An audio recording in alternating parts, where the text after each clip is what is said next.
For a contractor, it's not enough to have the safest processes, or the most accurate estimating, or leading-edge technology and tools.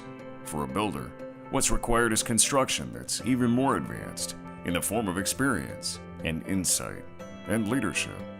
At Leopardo, our people are among the best and the brightest in the industry, who build world-class projects across practically every major sector. At Leopardo, our people are the reason for our success. Good morning, Deputy Mayor Koch. It's a pleasure to be here with you today to talk about the mayor's economic agenda and the state of business in Chicago, which I think everybody's interested in hearing your perspective on. Before we do that, your career, I think people are always interested in learning how did somebody who is doing the kind of things you've done in your career, how did you get there? Could you talk a little bit about your background? Sure. Your business history of leading up to you taking the position as deputy mayor, which has been 18 months ago now? About 18 months, yeah. About 18 months. Yep. Well, I suppose, like a lot of people, my career is a lot of serendipity. And I'm in this job, I suppose, sort of by accident.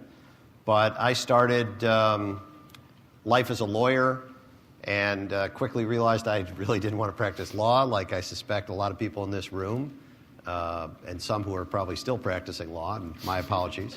But I quickly realized that was really not for me, and I wound up at the time sort of accidentally going into the backwater that in the mid-1980s, early 1980s, sort of nobody had ever heard of, which was investment banking. And like a lot of people, if you hang around long enough, you eventually get put in charge of something. So I stayed at one firm, which was originally known as the First Boston Corporation, became Credit Suisse, and ran their M&A business for about 20 years. And most of that time, I lived in Chicago because I always wanted to live here. I'd grown up here. My family wanted to be here. So I commuted to various places around the globe, mainly to New York and to London for about 20 years. That got old, as you might imagine. But I had this sort of unusual existence in some ways in that my professional existence was largely outside of Chicago.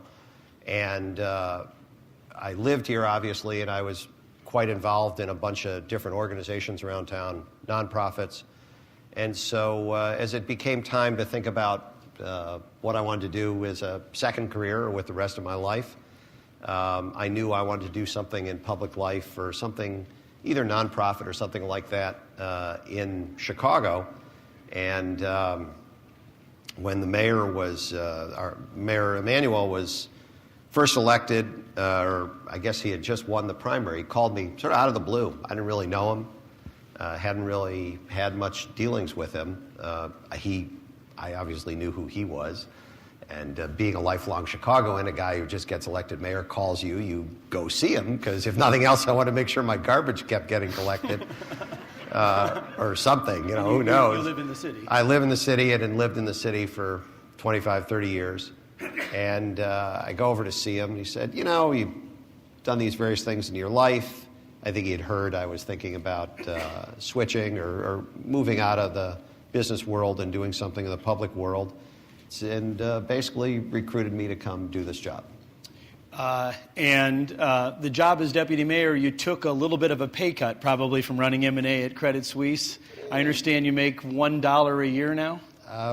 I try not to think about that, but yeah, I haven't been paid, actually. If any of you see the mayor, I occasionally mention to him, I'm still waiting for that check. You're still waiting for that check? It hasn't come, so it's been 18 months, and I'm still wondering when that dollar is showing up. He now owes me $1.50, actually. $1.50. So public service must have a real meaning in your life, and you talked a little bit. Could you expand upon that, how public service was a lifelong early passion for you? I suppose, although like a lot of people in college and right after college, I was very interested in politics, government. I actually took some time while I was in college and worked in Washington like a lot of kids do and really loved it. And then life intrudes, you go live life. And I spent 30 years working on Wall Street in a career I really enjoyed and found tremendously fascinating, and sort of that's your focus. And I was very lucky, enormously lucky, that I was able to, at some point, to say I didn't need to do that anymore and could return to something I'd always had as a bit of an interest and a passion. And I think I was particularly lucky in that I had spent most of my life in Chicago and really had I'd chosen to live here and chosen to make my life here, and my kids grew up here, and it was really a central part of my life, and it was enormously fortunate that I had this opportunity, and it just sort of came out of the blue, that as I decided I wanted to spend some time in public life, that I could do it here. Didn't have to go to Washington, didn't have to go to somewhere else in the world where, honestly, it'd be fascinating, it'd be interesting, but I don't think it has that deep emotional connection you have when you get to do something in a place you have some knowledge of. I would never claim I know a lot about a very complicated place like Chicago, but you have some knowledge, and most importantly, you just have some real passion and connection for. So I just consider myself lucky every day. Mayor Emanuel has an aggressive agenda for Chicago, and there's really three central tenets of that. It's safe streets, great schools, and a business environment that encourages job growth and success for the city of Chicago. Help me understand, what does a deputy mayor do? Is a deputy mayor kind of like a vice president, or is it a different kind of, what's a deputy mayor's role, and has that evolved? It's evolved a lot, and I think, it's a little bit of what I make of it and what the mayor chooses to make of it. Is, I think some people know, it's a structure of city government that has been used very successfully in New York City for many years. For 20, 30, 40 years, there's been a deputy mayor for economic development in New York who traditionally was somebody who spent time worrying about economic growth in that region. And so after the mayor called me, I wound up not taking the job at that time, which is still a sore point with him, but he doesn't let me forget that. But anyways, I did wind up working on his transition, and as they thought about how to sort of structure this government, because it was time, there was a little bit of change in the air. You'd had a structure of government and a guy who'd been mayor for 24 years.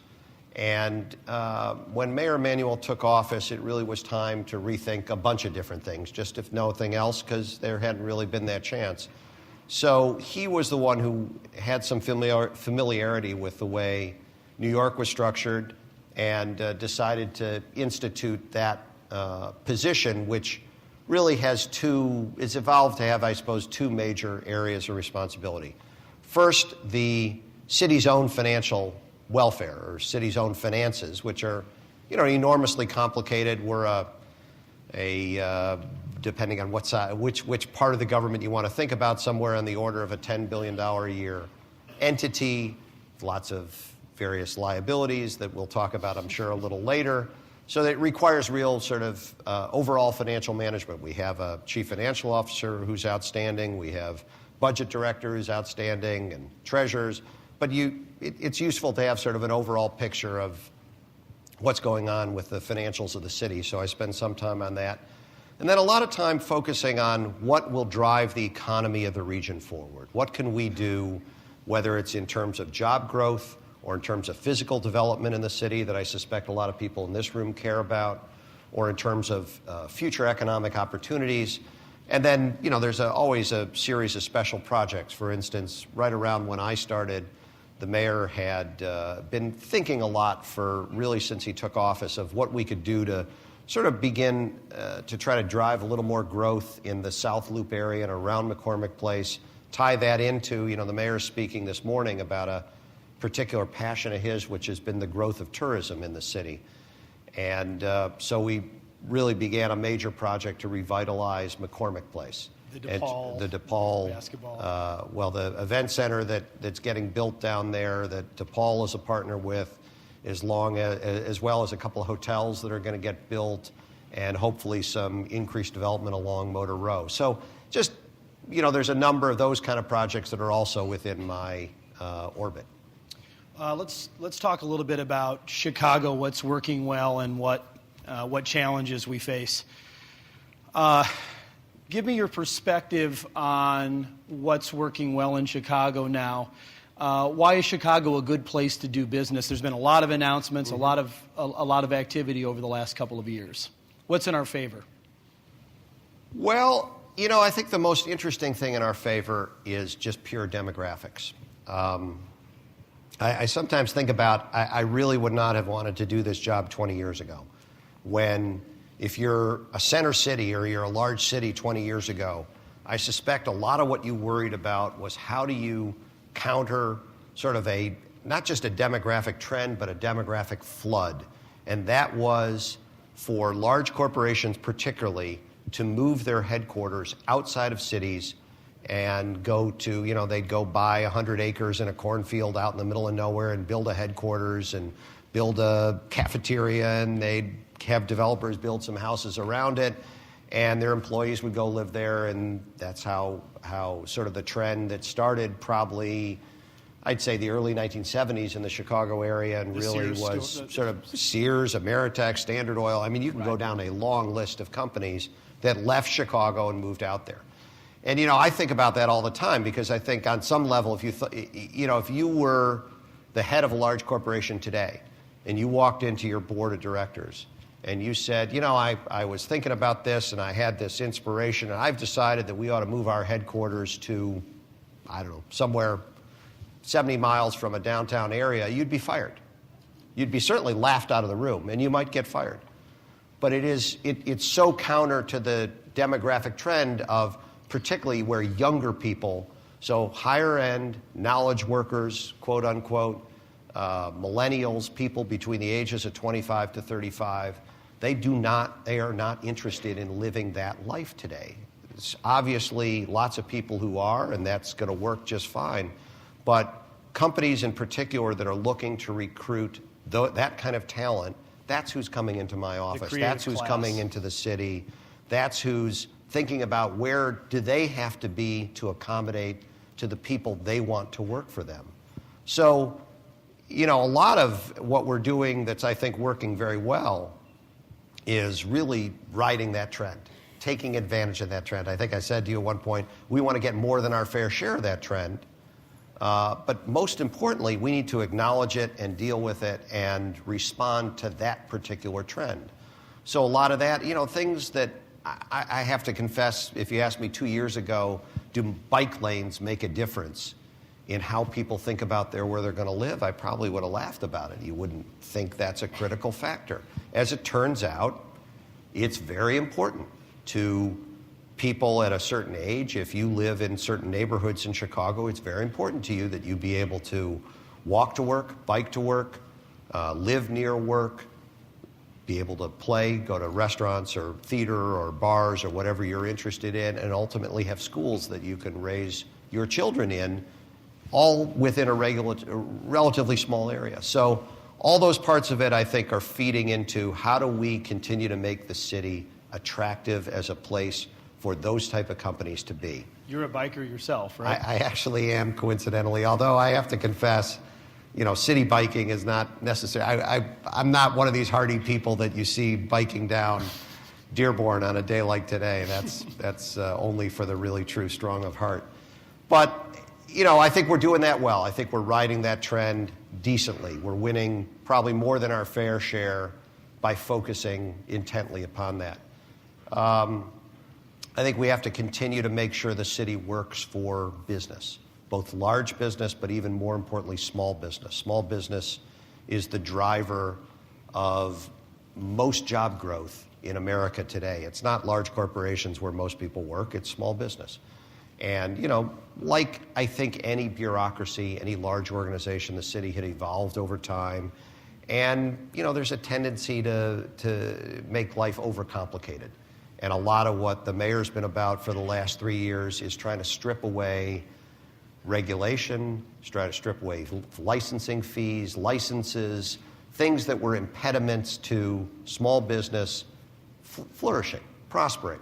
For instance, it used to be that you had to, literally find somebody to run your shop or run your business, and you had to go down to City Hall to get a myriad of licenses. All that's online now. I think we're slowly trying to drag, a little bit kicking and screaming, but trying to drag as much as city government as possible to make it customer responsive, to make it easy to operate, to make it easy for people to interface with. It shouldn't be a burden to have to interface with government if you're in business. It should be easy.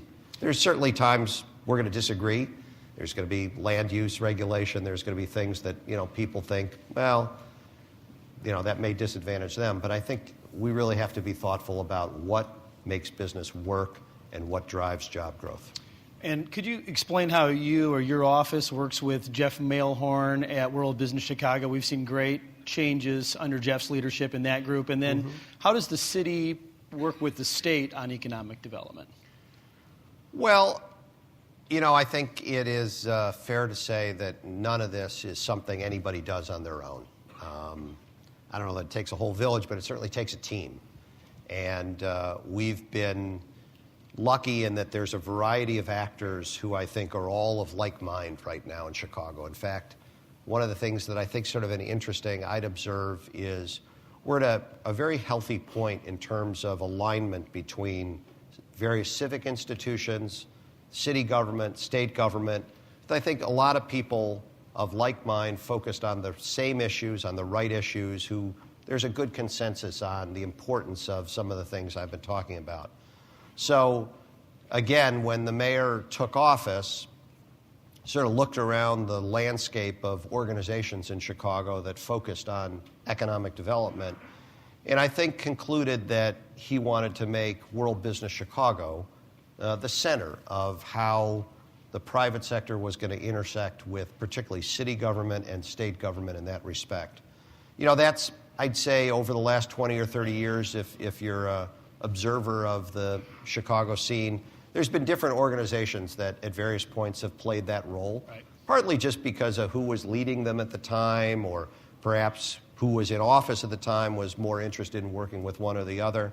But at this moment in time, it became clear that that's where the mayor was going to sort of try to bring the business community together and use that organization as sort of the focal point of how we could use the business community in Chicago to be a little bit of an outreach, ambassadors to the outside world. So we've had enormous success, and for those of you who ever think about this thing, I want to just plant a thought in your mind. It has been enormously successful for Chicago that as business people here do their normal lives, they're traveling around the world, they're working with people in different cities, and the subject of Chicago comes up. If they're equally focused as we are on the importance of bringing companies here, of bringing jobs here, good things tend to happen. We've had 2 or 3 major corporate moves that have really come about because of a casual conversation between a Chicago business executive and a company who casually raised the topic of, we're thinking about going somewhere else. So it's very, very important. And I think WBC has done a very good job of driving that dialogue. And then, equally importantly, a very interesting sort of process started about 3 years ago at World Business Chicago, where the mayor said he really wanted an organization to think carefully, analytically, systematically about the economic future of the city. And had got a consulting firm, McKinsey, to devote pretty substantial resources to working with that group to come up with a plan for economic growth, which continues to be sort of a roadmap for us as we move forward. They came up with 9 separate sort of major categories where the city needed to focus, a bunch of industries where there was real opportunity. I think like anything in life, if you have a bit of a roadmap as to where you're trying to get, you're going to have a better chance of getting somewhere and not getting lost along the way, and equally not being distracted by, you could chase a lot of different things. There's a lot of different opportunities coming up all the time. There's enormous benefit to being focused on a few things, and that's been a very effective tool in sort of focusing thought as to where we need to put effort.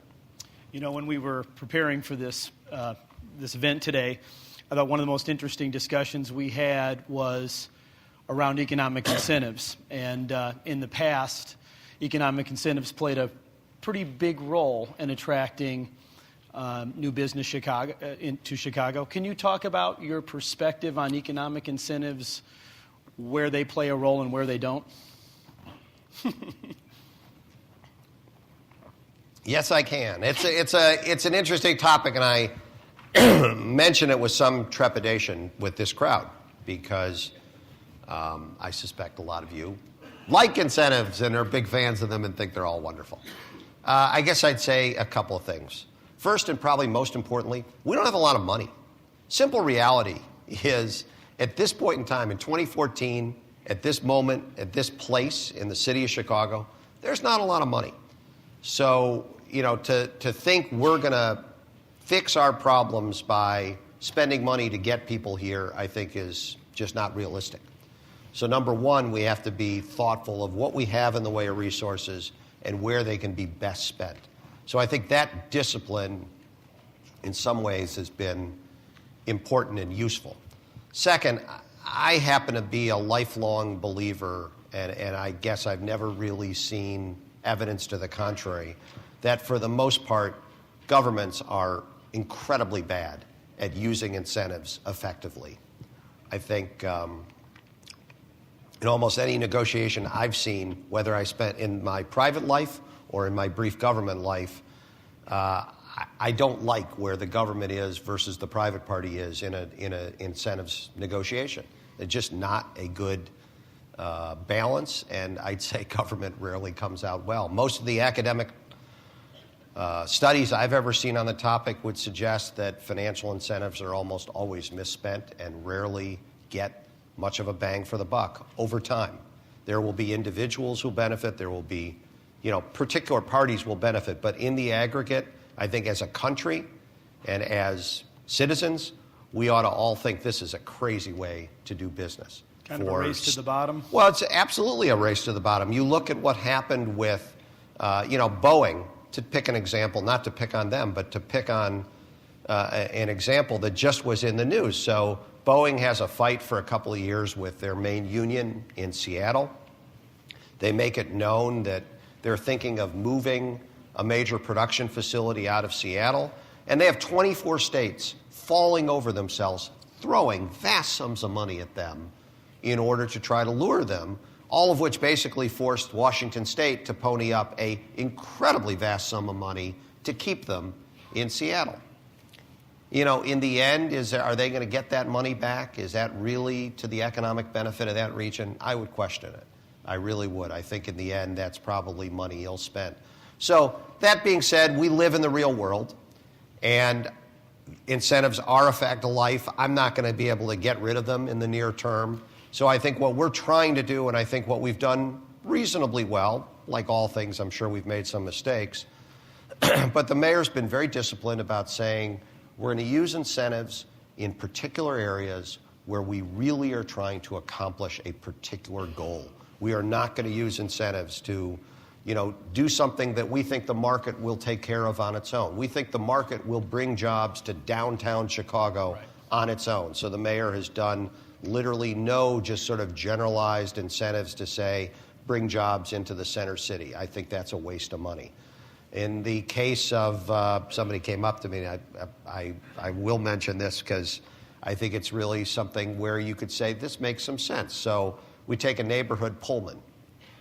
Hasn't been real manufacturing jobs generated in Pullman in probably 50, 75 years. Important part of the city, definitely economically challenged, definitely an area where if we can get jobs to come to that area, we know that will ultimately make a difference in terms of attracting other companies and other activity to that region. So some of you may have read a company called Method. Method, I think that's their full name. They are the primary manufacturer of environmentally sensitive soap laundry soap, household soaps in the country. Never had a manufacturing facility. They came looking around the Midwest. Actually, the founder was from Michigan, and they were introduced to the city.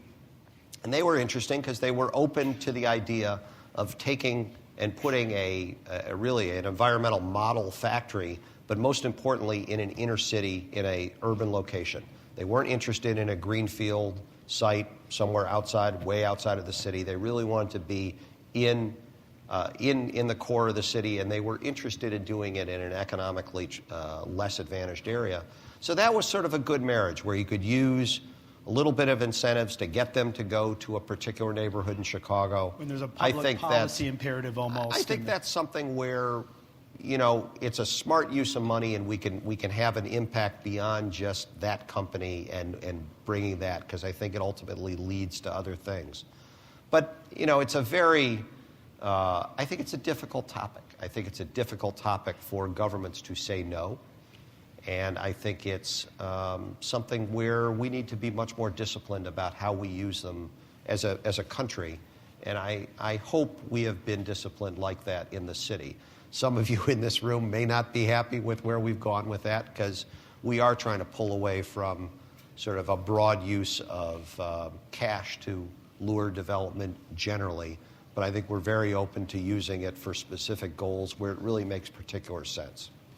There's been obviously a lot of good news in Chicago, but we have our challenges. And this weekend, yes, we do. This weekend, I'm sure you saw there was a news article about an upcoming $590 million pension payment that's due in 2015, and there's doomsday scenarios that were painted about property tax increases. Could you speak a little bit about, I guess, the city of Chicago's overall annual fiscal picture, and then how does the unfunded pension liabilities play into this? There's been some progress made at the state level that I think is being contested in the courts, but could you talk a little bit about the city's overall fiscal picture and how you see this playing out? Absolutely. It's a fascinating picture. As a former banker, I can say I really find it very interesting. Most people would probably be sort of horrified by this, but the simple reality is, when you really look at it and you take a step back, the city of Chicago has delivered more services for many, many years, simply spent more money for many, many years than it took in. We either spent too much or undertaxed. You can make your own choice as to which that is, but that's the simple economic reality. The consequence of that is no different than it would be in any of your businesses or personal lives. If you spend more than you take in, at some point you're going to owe a lot of people a lot of money, and that's where we are right today. We owe a lot of debt. We've borrowed a lot of money for a lot of years, and we basically borrowed from our workforce, because for many years we made a whole series of promises about employment benefits, mainly pensions, and we simply didn't fund them. We didn't keep money back to pay for them. I wasn't around. Happily, I wasn't here. So at some level, I wish I could understand what somebody was thinking, because to be honest, it's somewhat inexplicable. But that's where we find ourselves. And, I think the reality is, if you look at it coldly and analytically, we have three big economic challenges, all of which are fixable, all of which we can deal with, but they aren't going to get fixed overnight. They are going to involve everybody giving a little bit. The state pension deal that just got done, basically, if you take a step back, the taxpayers are going to pay a pretty substantial amount to make that work, and workers are paying a fairly substantial amount to make that work. And I think there's a certain amount of just equity in the whole thing. The reality of the situation is we got here because everybody sort of wanted to turn a blind eye to reality. Arguably, politicians or the state leaders shouldn't have been giving out contracts that they weren't paying for, and arguably the public unions that were negotiating for those kind of pensions sort of knew they were never going to be able to be paid. So, but now we have to deal with that. And I think the way we're going to deal with pensions is a solution that hopefully we will ultimately get to where everybody gives a little bit. I suspect if we reach a point where everybody's a little mad, that's probably about the right spot, because it means you've probably, everybody has sort of contributed a little bit along the way. So we're going to have to do that with pensions. Debt, we're going to have to start paying it back, and we have to start paying down over time. And we have to also grow. I mean, it is important that we continue to grow, but that's not a financial strategy to sort of rely on that and hope that's going to solve our troubles. So we're going to grow our way out of a little bit of it. We're going to need to find new streams of revenue, and we're going to need to address service levels. I think we're going to have to do all of those things, and the reality is all of us are going to pay something for this. There's no way out of this. I mean, I think anybody who thinks otherwise is kidding themselves, other than for us to find new revenue, whether it be from new opportunities for government, I mean, some of which we've been pretty good at over the last couple of years. I know the traffic signal lights are working. I've been hit on Irving Park at least 3 times this year. Well, I'm happy to hear that. I hope you're paying them promptly. Thank you very much. Any of the rest of you want to speed, we're happy. It's sort of one of these interesting things. I have to confess, I really am not sure I understand the controversy, because the reality is, if you speed, you sort of got to pay a fine. I am not over, although I've paid some myself, so I am slightly sympathetic. But we need revenue. We need cost savings. We need to be efficient as possible. We've taken an enormous amount of cost out of city government, and we'll continue to do that. And I think, on the obligation side, we have to get some degree of pension reform, because it is just not realistic that all of that's going to come from taxpayers, just as it isn't realistic to think all of it's going to come from the workforce or retirees. It's just not a practical solution. So it's going to come with a little bit of compromise and a little bit of give from everyone. And I don't know that I suspect in the end everybody will be a little unhappy, but hopefully you'll be realistic about we're paying for past sins, and that's you got to fix it to get a proper path forward. Do you feel like this will be that there's a kind of a glide path forward where we'll be able to digest this over ensuing years, or is there going to be a big day of reckoning? No, I think it is essential that we do this over time. I think it is completely unrealistic to think, this is literally 30 years of financial mismanagement. We're not going to fix that in a day. And we're not going to fix it in a year. This is going to take a number of years to ramp into it. I think, this is it really is an interesting challenge and a critical challenge to make sure that what we do to fix the fiscal situation of the public sector, of city government,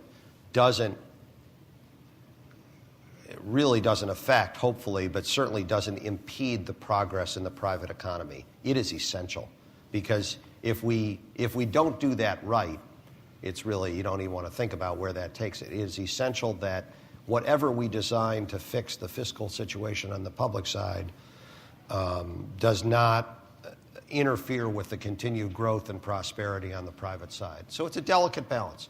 We know, I think everybody realizes there's certainly an amount that the taxpayers will tolerate and doesn't have meaningful effect on behavior. And then there's a larger amount that clearly is a problem and clearly becomes an impediment to continued economic growth. And we can't do that. That's just not where we can be. If you do that and you screw up the private economy, you're never going to get anywhere in terms of fixing anything. So it's absolutely critical that we sort of balance those two things and strike the right balance. Fantastic. Michael, how are we doing on time? 5 minutes? I don't know if we have time. Did we cover everything that we wanted to cover today? I think it's been incredibly educational. Michael, I don't know if we have time for questions in the room. Does anybody have a question for Deputy Mayor Koch? Oh, I'm sorry. I'll repeat the question. An interesting one, which is we face a a financial management challenge that's going to take some period of years to fix. There's a fix that's going to come probably over a period of time that's longer than the current administration, which hopefully will be a long time, by the way. But I can assure you with 100% certainty, knowing the man a little bit, he will not be in office for 24 years. I don't think he's that type of personality. So we are going to face, at some juncture in this probably a 10, 20-year process of fixing things, a challenge for some incoming new administration, whether it be at the state or the city level, that says, oh, here's a temptation to backslide a bit. I think the good news with respect to that is financial markets, the outside world, has really changed. The era of both banks and the municipal bond market being willing to just say, whatever you're doing is fine, is over. We are enormously scrutinized. In fact, one of the incentives for really, I think, both the state and any government to sort of act fiscally responsible is the, I wouldn't call it oversight, but the discipline of financial markets. So, the city of Chicago has been downgraded a number of times in the last several years, and it really is a wake-up call. It's a very sobering phenomena. I think that will continue to be a real discipline on what people, whether it's, I'm sure it won't be me, somebody in the future who's thinking about this sort of thing, as you contemplate what you want to do, you really have to answer to that kind of scrutiny in a way that 10, 20 years ago, financial markets were infinitely more forgiving of governments. And as they look around today, you really see the scrutiny that we come under, the scrutiny that the market itself puts us under, rating agencies. There's been a sea change. And I think that will continue to be a discipline, at least for quite a while. At some point, that may go away. And frankly, I would say as a voter, as a lifelong resident of Chicago, shame on me. I didn't pay attention to this 20 years ago. I didn't pay attention to it 10 years ago. I'm reasonably financially savvy, I hope. I think I am. I had no clue. And I didn't think, wait a minute, this is horrible. How could we let this happen? So shame on all of us in some way for just accepting that as reality. And that's something that I think as a continuing basis, now that we've gone through the last 5 years of American history, I would hope people are more conscious of what they see happening in the public sector from a financial standpoint and exert that kind of discipline. All that's not a perfect answer. The reality is all of us need to worry about that. Thank you. I appreciate your thoughtful and candid comments today. A pleasure. Thank you. It was fun. Great.